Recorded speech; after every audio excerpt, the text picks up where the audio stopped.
اب میں آپ کو ذرا اس جو انسانوں میں سے انسان دشمنی کا جن کا سب سے بڑا رول ہے، میں ان کی 2000 سالہ تاریخ کا آپ کے سامنے نقشہ رکھنا چاہتا ہوں۔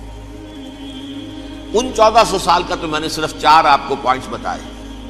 موسیٰ سے عیسیٰ تک 1400 برس علیہم الصلاۃ والسلام، 2 مرتبہ عروج، 2 مرتبہ زوال، اشیریوں کے ہاتھوں پٹوائی، بابلیوں کے ہاتھوں پٹانا، گریکس کے ہاتھوں مرمت، رومنز کے ہاتھوں مرمت۔ یہ جو 2000 سال ہیں، کیونکہ اب تو ظاہر بات ہے 21ویں صدی شروع ہو گئی، 20 صدیاں حضرت مسیح کو پوری ہو گئی۔ پہلی بات نوٹ کیجئے، حضرت مسیح کی پیدائش ہے سن 1 قبل مسیح۔ یہ نقطہ آپ نے کبھی سنا ہے یا نہیں؟ جب ملینیم کا سلسلہ شروع ہوا تھا پچھلے سال، تو میں نے بیان کر دیا تھا کہ ایک عجیب حساب کے اندر انہوں نے غلطی کی ہوئی ہے۔ حضرت مسیح کی پیدائش ہوئی 25 دسمبر کو، سن انہوں نے شروع کر دیا، جو اس کے بعد جنوری آئی تو پہلا سال شروع ہو گیا۔ اگر جنوری سے پہلا سال شروع ہوا تو یہ 6 دن جو ہے تو اس کے پچھلے سال میں تھے، لہذا کہا جائے گا کہ Jesus Christ was born 1 year before Christ, BC۔ تو 1 قبل مسیح میں حضرت مسیح کی پیدائش ہوئی۔ یہ آخری اسرائیلی نبی اور رسول۔ یہودی علماء کی مخالفت، دشمنی، سولی پر چڑھوا دینا میں بیان کر چکا ہوں۔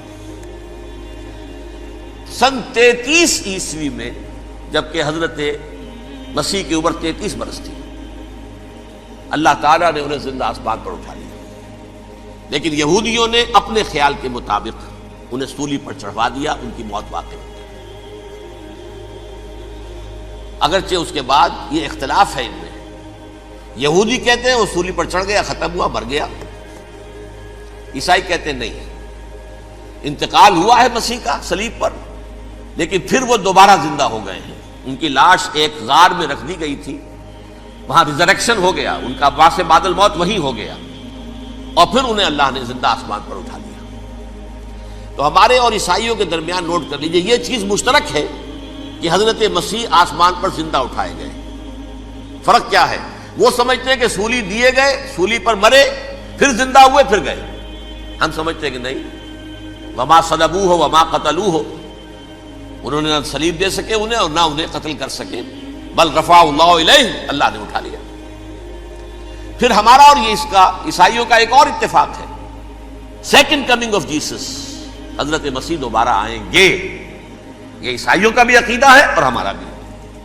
بہرحال تو جیسا کہ میں نے عرض کیا کہ اس وقت یہ عذاب استیصال، عذاب اکبر کے مستحق ہو چکے تھے، لیکن اللہ نے ان کی مدت دراز کی ہے، لیکن ان پر دنیاوی عذاب کا ایک کوڑا جو ہے اللہ تعالیٰ کی طرف سے اسی وقت برسا۔ دنیاوی عذاب دنیا میں رہتے ہوئے ختم نہیں کیا۔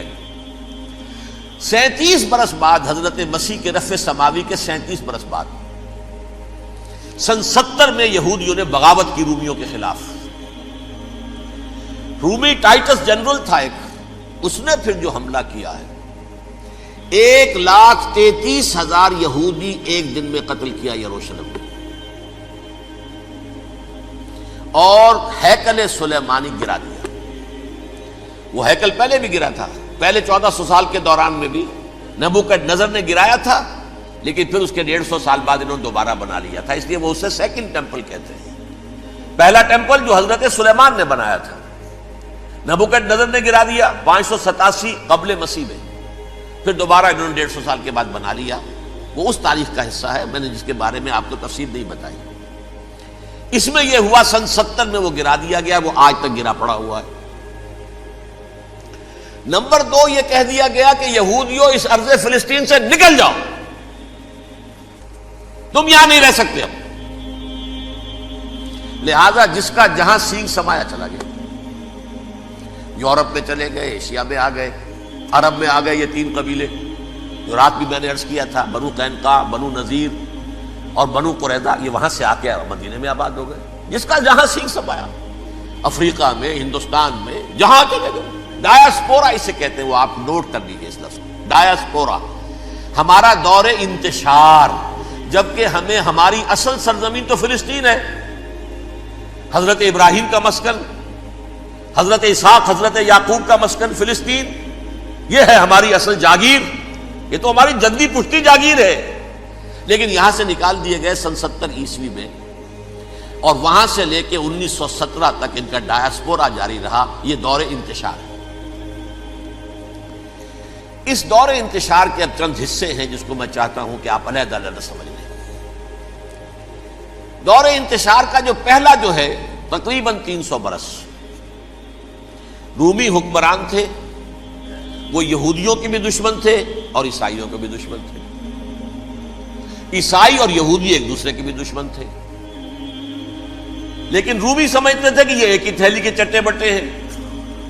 رومیوں کے نزدیک عیسائی بھی یہودیوں ہی کا ایک فرقہ تھے، کوئی علیحدہ مذہب تو تھا ہی نہیں، لہذا رومی جو ہیں رومنز وہ ان دونوں کو ستاتے تھے، مارتے تھے، اور یہ آپس میں لڑتے تھے، یہودی عیسائیوں کو مارتے تھے، عیسائی یہودیوں کو مارتے تھے۔ یہ ہے 300 برس تک کی تاریخ۔ سن 300 عیسوی میں کیا ہوا؟ ایک معجزہ ہو گیا۔ بہت عظیم ایمپرر کانسٹینٹائن، قسطنطین اعظم، رومن ایمپررز میں سے بہت بڑا ایمپرر، وہ عیسائی ہو گئے۔ اب تو معاملہ بالکل تلپٹ ہو گیا، پوری سلطنت عیسائی ہو گئی۔ اب عیسائیوں کے عیش ہو گئے اور یہودیوں پہ مار پڑنی شروع ہوئی۔ اب عیسائیوں کا آپ خود سوچئے کہ جنہیں وہ خدا بنا بیٹھے ہیں، خدا کا بیٹا قرار دے رہے ہیں، ان کے قاتل کون؟ یہودی بدماش۔ لہذا ان کی وہ پٹائی شروع ہوئی ہے یورپ میں، پوری رومن امپائر میں انہیں ذلیل کیا گیا، شہروں میں آمد بند، علیحدہ رہو، گھیٹوز کے اندر رہو۔ یہودی کا نام جو ہے وہ گالی بن گیا، جیسے آج بھی یہودی گالی کہتے ہیں، جیسے خنزیر کا لفظ، آخر وہ بھی اللہ کی مخلوق ہے، لیکن آپ کو معلوم ہے کوئی شخص زبان پر نام نہیں لانا چاہتا خنزیر کا، سور کا، ہے تو مخلوق، وہ بھی ایک حیوان ہے۔ ایسے ہی یہ ہے یہودی، یہودی گالی، جیوٹ گالی۔ لہذا ایک طرف تو ان دونوں کے درمیان دشمنی، جس کو قرآن کہتا ہے وَأَغْرَيْنَا بَيْنَهُمُ الْعَدَاوَةَ وَالْبَغْضَاءَ، ہم نے ان کے مابین دشمنی جو ہے پیدا کر دی ہے۔ اور جب یہ پوری سلطنت عیسائی ہو گئی تو قافیہ تنگ ہو گیا یہودیوں کا۔ اب آئیے 571 عیسوی، یعنی جب کہ ڈایاسپورا کو کتنا عرصہ ہو چکا تھا؟ 500 برس۔ سن 70 سے شروع ہوا نا ڈایاسپورا، جب ٹائٹس نے گرایا ہے ہیکل کو اور نکال باہر کیا انہیں فلسطین سے، بھاگ جاؤ یہاں ایک یہودی بھی نہیں رہے گا، فلسطین سے نکال دیے گئے۔ اس کے پورے 500 برس بعد سن 571 عیسوی میں حضور کی پیدائش ہوئی، ولادت باسعادت محمد رسول اللہ صلی اللہ علیہ وسلم۔ 610 میں آپ پر وحی کا آغاز ہوا، لیکن حضور کے ساتھ ان کا معاملہ کیا رہا؟ اول تو جبکہ حضور ابھی مکے ہی میں تھے، یہودیوں نے ریشہ دوانیاں شروع کر دی حضور کے خلاف۔ قریش مکہ کو سکھاتے تھے، پڑھاتے تھے، ان سے یہ پوچھو، ان سے یہ پوچھو، انہیں اس طرح تنگ کرو، ان سے یہ امتحان لو، یہ آپ کے علم میں ہے۔ سورہ بنی اسرائیل میں، سورہ کہف میں وہ سوالات، جو امتحانی سوالات آئے تھے، ذوالقرنین کون تھا، اصحاب کہف کون تھے، تم رسول بنے پھرتے ہو تو بتاؤ، اور یہ روح کی حقیقت کیا بتاؤ، یہ ساری ریشہ دوانیاں کر رہے تھے بیٹھے ہوئے ابھی وہیں پر، حضور ابھی پہنچے بھی نہیں۔ ہجرت فرما کر حضور تشریف لے آئے تو حضور نے، جسے ماسٹر سٹروک کہا جائے گا، یعنی اسٹیٹس مین شپ کا ماسٹر سٹروک، آپ نے مدینے میں آتے یہودیوں کے ساتھ پیکٹ کر دیا، جوائنٹ ڈیفنس پیکٹ آف مدینہ، کہ اگر مکے والے ہم پر حملہ کریں گے تو ہم مل جل کر ایک قوم کی حیثیت سے مقابلہ کریں گے۔ یہ میثاق مدینہ کہلاتا ہے، جس کے بہت غلط معنی پہنائے جا رہے ہیں آج کل۔ بہرحال میں موضوع میرا چونکہ یہ نہیں، میں ادھر نہیں جاؤں گا، لیکن ہوا کیا؟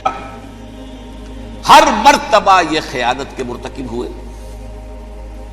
ان نے جو عہد کیے تھے ان سے پھرے، اندر ہی اندر سازش، ریشہ دوانی، حضور کی بدترین دشمنی۔ سورہ نساء کی آیت نمبر 12 میں 14 میں 13 میں فرمایا ہے لا تزال تطلع علی خائنۃ منہم، اے نبی ہمیشہ آپ کے علم میں ان کی طرف سے خیانتیں، بددیانتیاں آتی رہیں گی. اور بار بار وہ مسلسل جنگ کی آگ بھڑکاتے تھے. قریش کو دعوت دیتے، آؤ آؤ آؤ ہم اندر سے بغاوت کر دیں گے، تم آؤ تو صحیح، ختم کریں محمد کو اور اہل ایمان کو صلی اللہ علیہ وسلم رضی اللہ تعالی عنہ اجمعین. لیکن پھر جب وہ آتے تھے تو یہ دبک جاتے تھے، ان میں ہمت نہیں تھی، میدان کے مرد نہیں رہے تھے. کہ سورہ حشر میں ان کا نقشہ کھینچا گیا ہے. کھلے میدان میں مقابلے کی اس کے اندر صلاحیت ہی نہیں. یہ تو فصیلوں کے پیچھے سے، جیسے عورتیں کہیں دیہات میں لڑائی ہوتی ہے تو مرد جو ہے گلیوں میں لڑتے ہیں، عورتیں اوپر سے پتھر پھینکتی ہیں، بس وہ کام یہ کر سکتے تھے. من ورائے جدر، فصیلوں کے پیچھے سے، جنگ میں میدان میں نہیں آ سکتے. بہرحال قرآن مجید میں ہے یہ سورہ مائدہ کی آیت نمبر 64، کلما اوقدوا نارا للحرب اطفاها اللہ. اکثر و بیشتر مواقع پر تو یہ جب آگ بھڑکاتے تھے جنگ کی، اللہ اسے بجھا دیتا تھا.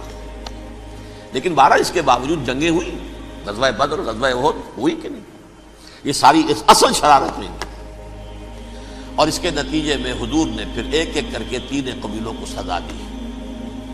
غزوہ بدر کے فوراً بعد بنو قینقاع نکالے گئے مدینے سے، غزوہ احد کے فوراً بعد بنو نذیر نکالے گئے، اور غزوہ احزاب کے بعد بنو قریظہ نکال دیے گئے.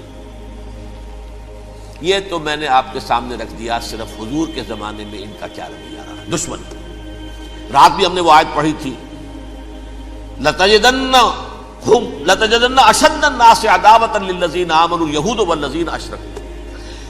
اہل ایمان کی دشمنی میں شدید ترین تم پاؤ گے یہودیوں کو اور مشرکین بھی بعد میں ہے، پہلے یہودی. حضور کے بعد کیا ہوا اب یہ نوٹ کیجئے، یہ ان کی تاریخ کا دوسرا دور. حضرت عمر رضی اللہ تعالیٰ عنہ قائد خلافت ہے. بیت المقدس کا محاصرہ کیا گیا، فصیل بڑی اونچی، شہر اندر سے سیلف سفیشینٹ، حملے کا راستہ کوئی نہیں. محاصرہ طول کھینچ رہا ہے لیکن ان کے پاس رسد بھی موجود ہے، پانی بھی موجود ہے، وہ دروازے بند کر کے بیٹھے ہوئے. بالآخر اللہ تعالیٰ کی مشیت کا ظہور کیسے ہوا؟ ان کے کچھ علماء آئے فصیل پر، کہا دیکھو مسلمانوں، تم قیامت تک بھی یہاں پڑے رہو گے محاصرہ کر کے، ہمارا یہ شہر فتح نہیں ہوگا. ہاں ایک درویش بادشاہ کے ہاتھوں یہ شہر فتح ہونا ہے، لیکن تمہارے اندر ہمیں وہ نظر نہیں آ رہا. ابو عبیدہ بن الجراح رضی اللہ تعالی عنہ، امین هذه الامہ، ان کا فوراً ذہن گیا وہ درویش بادشاہ مدینے میں بیٹھا ہوا ہے، عمر رضی اللہ تعالی. اب ایک اور عمر بھی ہے جو قندھار میں بیٹھا ہے. نقشہ وہی ہے، سادگی کی حد تک نقشہ وہی ہے، بالکل وہی، اپنی آنکھوں سے دیکھا ہے وہی سادگی. عمر اول، عمر ثانی تھے عمر بن عبد العزیز. اب ایک اللہ کے فضل سے اللہ تعالیٰ ایدہ اللہ بنصرتہ، اللہ تعالیٰ ان کی نصرت فرمائے، دشمنوں کو ان کے مقابلے میں نیست و نابود کرے. انہوں نے ریکویسٹ بھیج دی کہ حضور تشریف لائیے، یہ شہر فتح ہو جائے گا. وہ ہے سفر تاریخی، اتنا طویل سفر، تقریباً 700 میل، ایک اونٹ، ایک خادم، ایک منزل پہ امیر المومنین اوپر بیٹھے، خادم آگے چل رہا ہے، اگلی منزل پہ خادم اوپر بیٹھا ہے، امیر المومنین آگے جا رہے ہیں. اور جب پہنچے ہیں تو وہ باری تھی خادم کی. انہوں نے ہاتھ جوڑ دیا، حضور خدا کے لیے تم کیا کہیں گے لوگ، وہ میرا برا حال کر دیں گے، تمہیں شرم نہیں آئی؟ امیر المومنین پیدل آگے چل رہے ہیں نکیل پکڑ کر، اور تم بیٹھے ہو اوپر براجمان ہو. حضرت عمر فرمایا الدور دورک، نہیں باری تمہاری ہے، بیٹھ. اس حال میں پہنچے ہیں. اور پھر یہ کہ ابو عبیدہ بن الجراح آئے ہیں، استقبال کیا ہے تو دیکھا ہے اس حال میں چلے آ رہے ہیں. عمر نکیل پکڑے ہوئے چلے آ رہے ہیں، اور کہتے ہیں کہ کہیں کیچڑ ویچڑ تھا، جوتے خراب ہو گئے تھے، وہ بھی اتار کے ہاتھ میں پکڑے ہوئے، کپڑے تو تھے ہی پھٹے ہوئے. انہوں نے کہا بھی حضرت ابو عبیدہ نے، دیکھیے یہ بڑا متمدن ملک ہے، بڑا مہذب علاقہ ہے یہ، آپ ذرا حلیہ اپنا درست فرما لیں تب جا کے پیش ہم آپ کو کریں گے. آپ نے فرمایا نحن قوم اعزنا اللہ بالاسلام ہم وہ قوم ہیں جنہیں اللہ نے عزت دی ہے اسلام کے ذریعے سے، کپڑوں کے ذریعے سے نہیں، دولت کے ذریعے سے نہیں۔ اسی حال میں گئے ہیں، اوپر سے انہوں نے کھڑے ہو کر نشانیاں دیکھی ہیں، اپنی کتابیں کھولی، ہاں یہ وہی ہے، اچھا لو جی سرنڈر، شہر تمہارے ہاتھ میں۔ خون کا ایک قطرہ نہیں بہا اور بیت المقدس فتح ہو گیا۔ لیکن اس وقت حضرت عمر نے ایک نرمی یہ کی کہ یہودیوں کے لیے بھی اسے اوپن سٹی قرار دے دیا۔ یہ احسان عظیم حضرت عمر کا، اس سے پہلے یہودی آ ہی نہیں سکتا تھا، داخل ہی نہیں ہو سکتا تھا، وہاں وہ آ کر وزٹ نہیں کر سکتا تھا، زیارت نہیں کر سکتا تھا اپنے مقدس مقامات کی۔ حضرت عمر نے یوں سمجھیے کہ تقریباً 550 برس کے بعد ان کے لیے راستہ کھولا ہے کہ ہاں تم آ سکتے ہو، زیارت کر سکتے ہو۔ لیکن یہ عیسائیوں نے لکھوایا معاہدے کے اندر، انہیں یہاں آپ آباد ہونے کی اجازت نہیں دیں گے، لیکن کم وزٹ دی پلیسز، دیکھیں زیارتیں کریں اور جائیں۔ یہ معاہدہ حضرت عمر کا ہے رضی اللہ تعالیٰ، جو پھر خلافت راشدہ کے بعد بنو امیہ نے بھی اس کو آنر کیا، بنو عباس نے کیا۔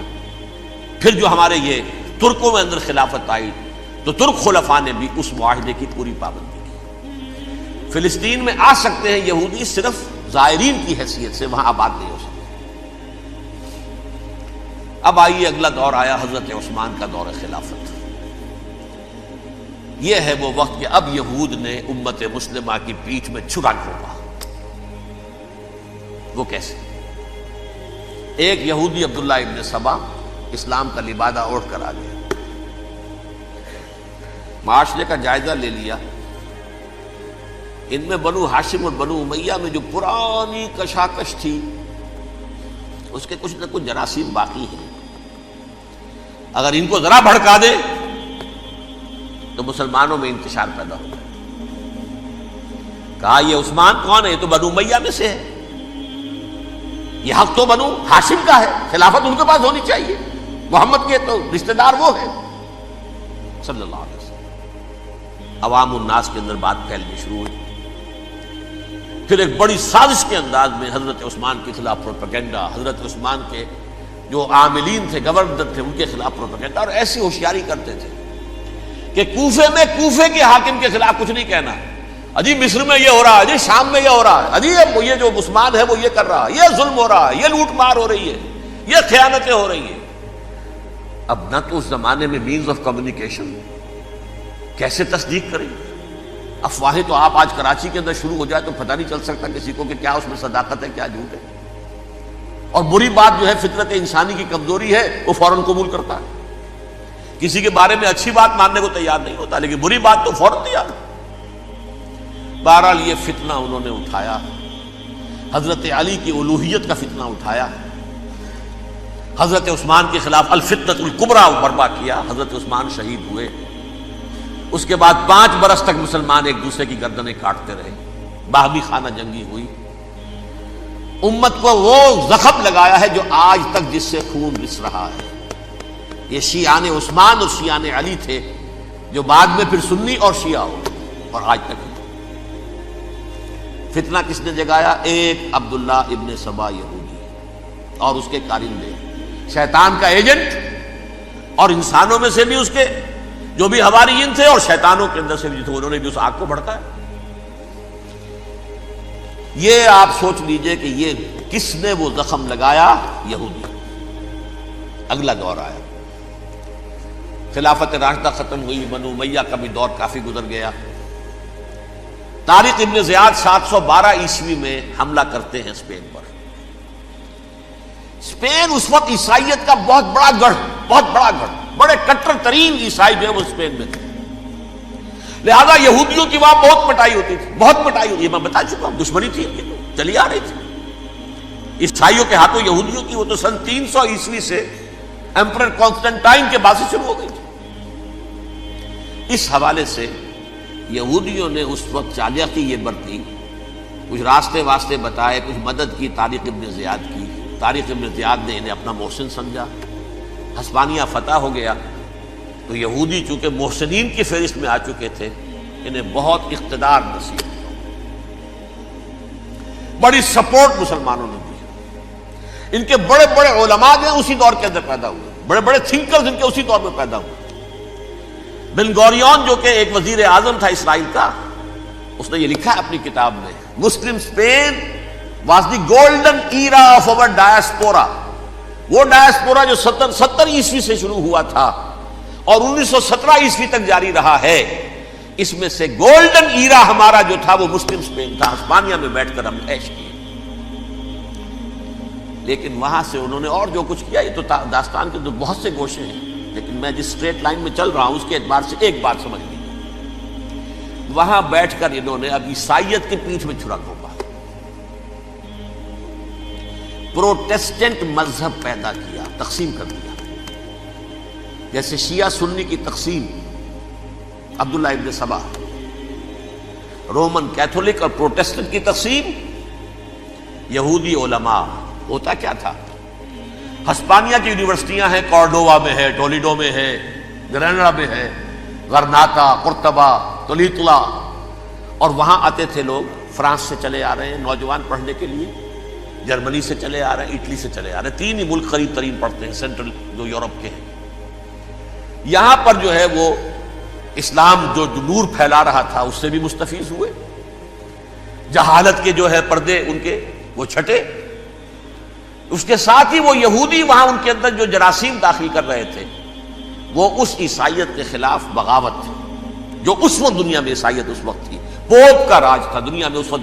یورپ میں جو عیسائیت تھی اس میں ایک طرف بادشاہ تھے، لیکن بادشاہوں کی حیثیت وہاں پر یوں سمجھ لیجئے کٹ پتلیوں کی تھی، اصل قوت پوپ کے ہاتھ میں تھی۔ اور پوپ کو انہوں نے جیسے قرآن نے کہا اتخذوا احبارهم ورهبانهم اربابا من دون اللہ، کیونکہ سینٹ پال نے شریعت موسوی ساقط کر دی تھی تو اب شریعت تھی ہی نہیں، پوپ کو اختیار تھا جس چیز کو چاہے حلال قرار دے دے، جس چیز کو چاہے حرام قرار دے دے۔ اتخذوا احبارهم ورهبانهم اربابا من دون اللہ۔ انہوں نے کہا صاحب یہ پوپ کس بلا کا نام ہے، یہ بھی انسان ہے، بات تو ٹھیک تھی نا، اصل حیثیت تو کتاب کی ہونی چاہیے، ڈیوائن بک، دی ریویلڈ اسکرپچر، لہذا یہ کتاب ہر شخص پڑھ سکتا ہے، کوئی پوپ کے باپ کو جو ہے کوئی اس کے لیے پروپرائٹری رائٹس تو نہیں ہے کہ صرف پوپ پڑھ سکتا ہے یا پادری پڑھ سکتے ہیں، ہم بھی پڑھ سکتے ہیں، ہم بھی سمجھ سکتے ہیں۔ یہ باتیں تھی کہ جن کو بڑھا چڑھا کر بیان کر کے اور پوپ کا اقتدار ختم کرا دیا اور توجہ مرکوز کر دی بائبل کی طرف۔ اب بائبل میں بڑا حصہ تو اولڈ ٹیسٹامنٹ کا ہے،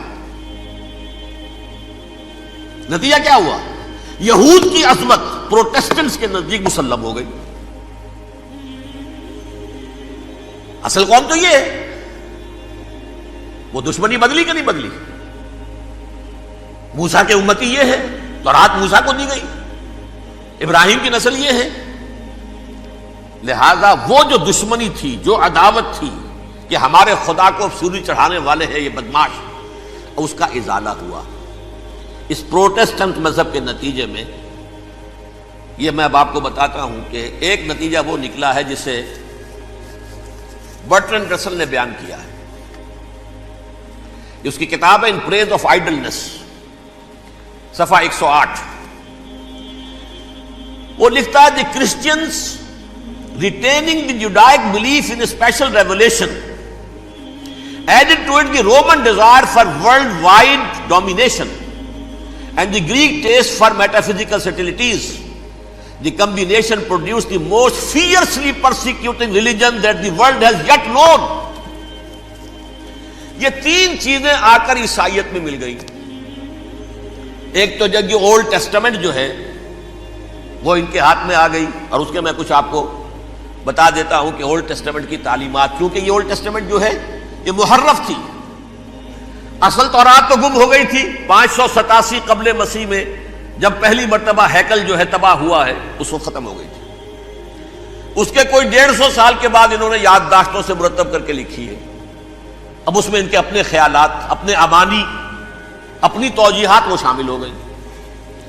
لہذا میں آپ کو حوالے دیتا ہوں، اس کتاب کے اندر مظالم کی جو تعلیم دی گئی ہے، اہل کتاب نے اپنے مظالم قتل عام کے جواز کے لیے تورات میں تبدیلیاں کی اور پیغمبروں پر دہشت ناکی اور بدترین حرام کاری کے الزامات لگائے. سنیے، پہلا حوالہ ہے یہ گنتی باب 31 آیات 17-18. اس لیے ان بچوں میں جتنے لڑکے ہیں سب کو مار ڈالو، اور جتنی عورتیں مرد کا منہ دیکھ چکی ہیں ان کو بھی قتل کر ڈالو، لیکن ان لڑکیوں کو جو مرد سے واقف نہیں اور اچھوتی ہیں اپنے لیے زندہ رکھو. یہ کسی اللہ کی کتاب کا یہ جملہ ہو سکتا ہے؟ کسی ریویل بک کا؟ اور سنیے، یہ ہے استثناء ڈیٹرانومی باب 20 آیت 16-18. پر ان قوموں کے شہروں میں جن کو خداوند تیرا خدا میراث کے طور پر تجھ کو دیتا ہے، کسی ذی نفس کو جیتا نہ بچا رکھنا، جیسا خداوند تیرے خدا نے تجھ کو حکم دیا بالکل نیست کر دینا. مرد، عورتیں، بچے، بوڑھے سب ختم. یہ کتاب مقدس ہے. اور سنیے، سموئیل باب 27 آیت نمبر 9. اور داؤد نے اس سرزمین کو تباہ کر ڈالا اور عورت مرد کسی کو جیتا نہ چھوڑا. نمبر 4، ان سب آباد شہروں کو ماں، عورتوں اور بچوں کے بالکل نابود کر ڈالا. کتاب استثناء باب 3 آیت 6. یہ ہے جو کہہ رہا ہے برٹرنڈ رسل، کرسچینٹی میں آ کر اب یہ تین چیزیں شامل ہو گئی. ایک تو یہ باربیرین یہ تعلیم جو ہے، اور یہ مذہب کے نام پہ تعلیم، یہ کتاب مقدس کی تعلیم. نمبر 2، رومنز کے اندر جو ایک تمنا تھی ورلڈ ڈومینیشن کی، وہ عیسائیت کے اندر آ گئی. اس لیے کہ پوری رومن امپائر جو ہے عیسائی ہو گئی، تو اسے وراثت کے اندر ورلڈ ڈومینیشن کی جو ایک تمنا تھی وہ مل گئی. اور پھر یہ کہ انہوں نے جو توہمات تھے یونانیوں کے، ان کو بھی اپنے ہاں مختلف شکلوں کے اندر جمع کر لیا. ان تین چیزوں کا the combination produced the most fiercely persecuting religion that the world has yet known. اس کے نتیجے میں دنیا میں تاریخ انسانیت کے اندر جو بدترین خوخار ترین مذہب ہو سکتا ہے وہ شکل عیسائیت نے اختیار کی. اور اس کا مظہر عتم کیا تھا؟ نوٹ کیجیے، صلیبی جنگیں. ایک بات ٹائم ٹیبل کے اعتبار سے نوٹ کر لیجئے گا. فرسٹ ملینیم ختم ہوا، سیکنڈ شروع ہوا. ان کے 1000 سال ختم ہوئے تو 11ویں صدی میں سیکنڈ ملینیم شروع ہوا، تو پہلی صلیبی جنگیں ہوئی. لاکھوں مسلمان قتل ہوئے. صرف یروشلم کے اندر اتنا خون بہایا ہے کہ خود ان کے ہسٹورینز لکھتے ہیں کہ جب ان صلیبیوں نے جب گھوڑوں کے ساتھ وہ چل رہے تھے گلیوں میں، تو ان کے گھوڑوں کے گھٹنوں تک خون کی ندی بہ رہی تھی. جہاں سے گزرے ختم کرتے چلے گئے، آبادیاں کی آبادیاں ختم کر. اگرچہ اس کروسیڈ میں گیہوں کے ساتھ گھن بھی پسا، یہودی بھی بہت مارے گئے. یہ فرانس سے، جرمنی سے جب یہ کروسیڈرز آ رہے تھے، 3000 میل کا سفر طے کر کے آئے تھے. سوچئے تو صحیح. اربن ثانی پوپ جو تھا، آگ لگا دی تھی اس نے پورے یورپ کے اندر. شرم سے ڈوب مرو، تمہارے مقدس علاقے مسلمانوں کے ہاتھ میں. انفیڈلز، یہ کافر، یہ مرتد، یہ ملحد. مسیح جہاں پیدا ہوا، مسیح کو جہاں سولی دی گئی، وہ کہاں ہے؟ ان کے ہاتھ میں. وہ آگ لگائی ہے. 3000 میل کا فاصلہ طے کر کے یہ دو قومیں آئی ہیں، اور جو تباہی مچائی ہے. تاریخ انسانی میں ایسی بربریت کی کوئی مثال. اور یہ ان کے اپنے ہسٹورینز لکھتے ہیں. شرم کے مارے ایسے محسوس ہوتا ہے جیسے ان کی گردنیں جھکی جا رہی ہیں.